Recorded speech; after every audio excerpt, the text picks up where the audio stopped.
ধর্মরাজ পুজো, আর ঘরে তো মিষ্টি থাকতেই হবে। পুজো মানেই ঘরে মিষ্টি রাখতে হবে।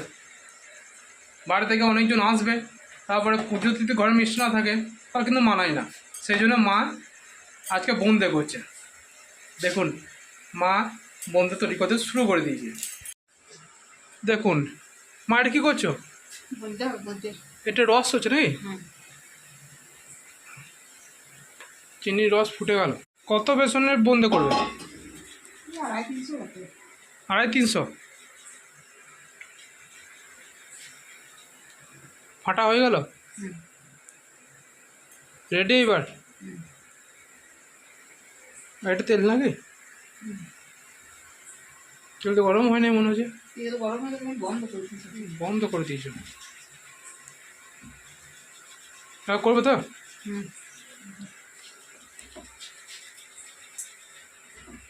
এই পুজোতে তো অনেক মশলা লাগবে, সেই জন্য এখানে আদা দেখো কুচি করে দিয়েছি আমি, আর এখানে মা জিরে নিয়েছে, আর এই নারকেলটা কুচি করে দিয়েছি।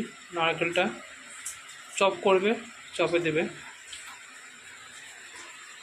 আর এখানে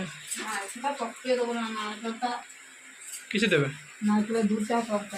নমস্কার বন্ধুরা, আমি রাঙামাটি রান্নাঘর ব্লগ চ্যানেল আপনাদের সকলকে সুস্বাগত।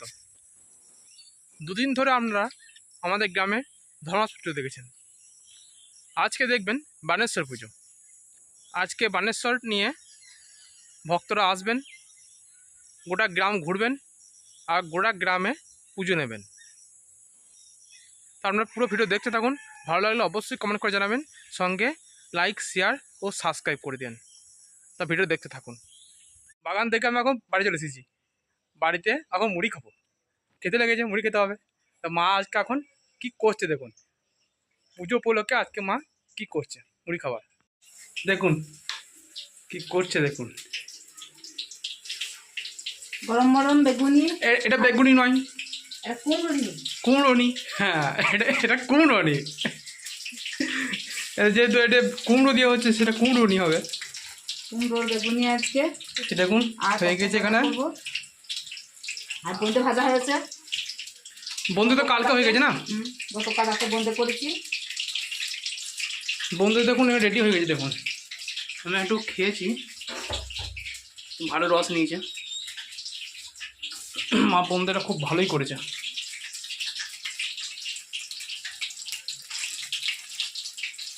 আর কিছু করবে নাকি? এটা ভাতে হাঁড়ি নাকি? ভাত চাপিয়ে দিয়েছ বেশ। আর এইদিকে মশলা বাটা, কাল যে মশলা বেটেছিলাম আমি, সেই মশলাটা ভালো বাটা হয়নি বলে আজকে আবার বাটা হলো মিক্সিতে। এখানে মাছ আছে। আগে আমি আপনাদের একটা পুকুর থেকে মাছ ধরে নিয়ে আসা দেখিয়েছিলাম, যেটাতে বাবা 2 হাতে করে মাছ ধরেছিল। সেই পুকুরে আজকে আবার মাছ ধরেছে। আমাদের ভাগের মাছ এখানে রাখা আছে। বেশ বড় বড় সাইজের মাছ হয় ওখানে, কিন্তু এখানে তো গোটা মাছ পাইনি, সব ভাগ করা হয়েছে। মাছ পিস পেয়েছি, আর কিছু বড় গোটা হয়েছে, তাই তো মা? কিছু গোটা পেয়েছি। তা এখানে মা এখন বেগনি করছে। আসলে বেগনি বলবো না কুমড়ো বলবো সেটাই বুঝতে পারছি না। কুমড়ো দিয়ে তো, এটা বেগনি দিয়ে নয়, বেগুন দিয়ে নয়। তা আপনারাই বলবেন কুমড়ো বলবো না বেগুনি বলবো। এবার এই দিয়ে মুড়ি খাওয়া হবে। মুড়ি খেয়ে তারপর আপনাদের আমি দেখাবো বানেশ্বর পুজো। ভক্তরা বানেশ্বর নিয়ে চলে এসেছেন, ঢাক লাগড়া সবাই এসেছে একসঙ্গে, যা কিছু আছে। দেশি এসেছে। তো এখানে পুজো চলছে, আমাদের পুজো দেখাবো। আগে আমি মুড়িটা খেয়ে নিই। আমার তো খাওয়া দাওয়া হয়ে গেল। এবার চলুন আপনাদের আমি বানেশ্বর পুজো দেখাবো। দেখুন এখানে দেশি কথা বলছে একজনের সঙ্গে এই পুজোর বিষয়ে। আর এখানে দেখুন পুজো দিয়েছে, এখানে পুজো হবে, এখানে পুজো হবে।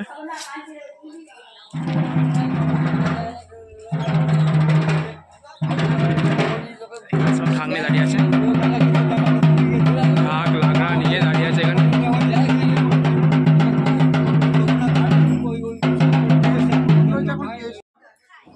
আমাদের গ্রামের নারায়ণ মন্দিরে এখন পুজো হচ্ছে। দেখুন নারায়ণ মন্দির এটা আমাদের গ্রামে। এখানে এখন বানেশ্বর পুজো হচ্ছে, এবং ভিতরে ব্রাহ্মণ মশাই পুজো করছেন, আর ওনার সঙ্গে অনেক ভক্ত আছেন। পুজো চলছে এখন। তবে এই বানেশ্বর পুজো আমাদের গোটা গ্রাম হয়, গোটা গ্রামে সব জায়গাতেই হয়। যতগুলো মন্দির আছে গ্রামে সব মন্দিরেই বানেশ্বর রেখে পুজো হবে। আবার কিছু ভক্ত আছে তাদের ঘরেও বানেশ্বর যায়। পুজো হয়ে গেল, এবার বানেশ্বর নিয়ে অন্য মন্দিরে পুজো নিতে যাবেন। বানেশ্বর নিয়ে এই যে ভক্ত কাঁধে নিয়ে যান বানেশ্বর, এবার অন্য মন্দিরে নিয়ে যাবেন পুজোর জন্য। দেখুন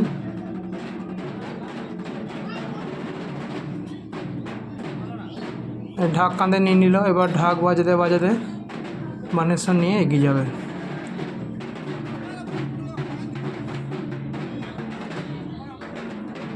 খুব সুন্দর, খুব আনন্দ সময় এটা। আর এই দেখুন এখানে সবাই ভক্ত সব দাঁড়িয়েছিল, এখানে একসঙ্গে যাচ্ছে। এবার ঢাক, সামনে ঢাক লাগড়া বাজছে আর পেছনে ভক্তরা বানেশ্বর নিয়ে এগিয়ে যাচ্ছে অন্য এক মন্দিরে পুজো নেবার জন্য। আর পাশেই অন্নপূর্ণা মন্দির। এবার অন্নপূর্ণা মন্দিরে পুজো হবে। দেখুন আপনাদের আমি আগেই দেখেছি অন্নপূর্ণা মন্দিরে অনেকে পুজো দিতে এসেছে, তারা ওখানে বসে আছে, অপেক্ষায় আছে কখন আসবে বানেশ্বর নিয়ে, কখন পুজো হবে বানেশ্বর। সে অপেক্ষায় অনেকে বসে আছেন এখানে। এবার বানেশ্বরে পুজো হবে অন্নপূর্ণা মন্দিরে। আর এখানে ঢাক তো খুব আনন্দে বাজছে, আমি তো ঢাকের আওয়াজ শুনলে আমার খুব ভালো লাগে। আর দেখুন এখানে দেখুন ভিতরে রাখা হচ্ছে বানেশ্বর, ভক্ত রেখে দিলেন।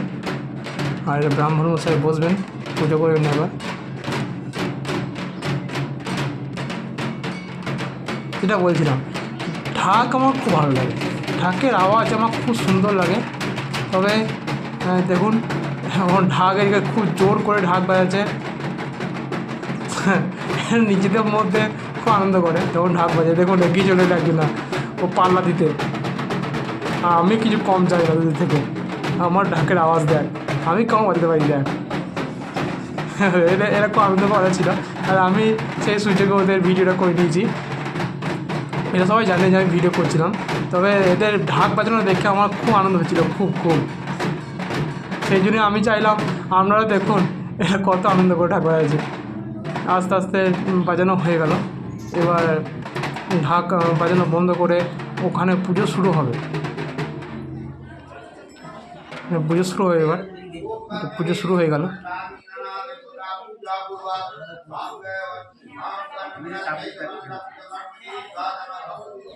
বন্ধুরা আজকে এই পর্যন্তই, আবার পরে ভিডিওতে খুব তাড়াতাড়ি আপনার সামনে হাজির হচ্ছি ধর্মরাজ্যের পুজো নিয়ে।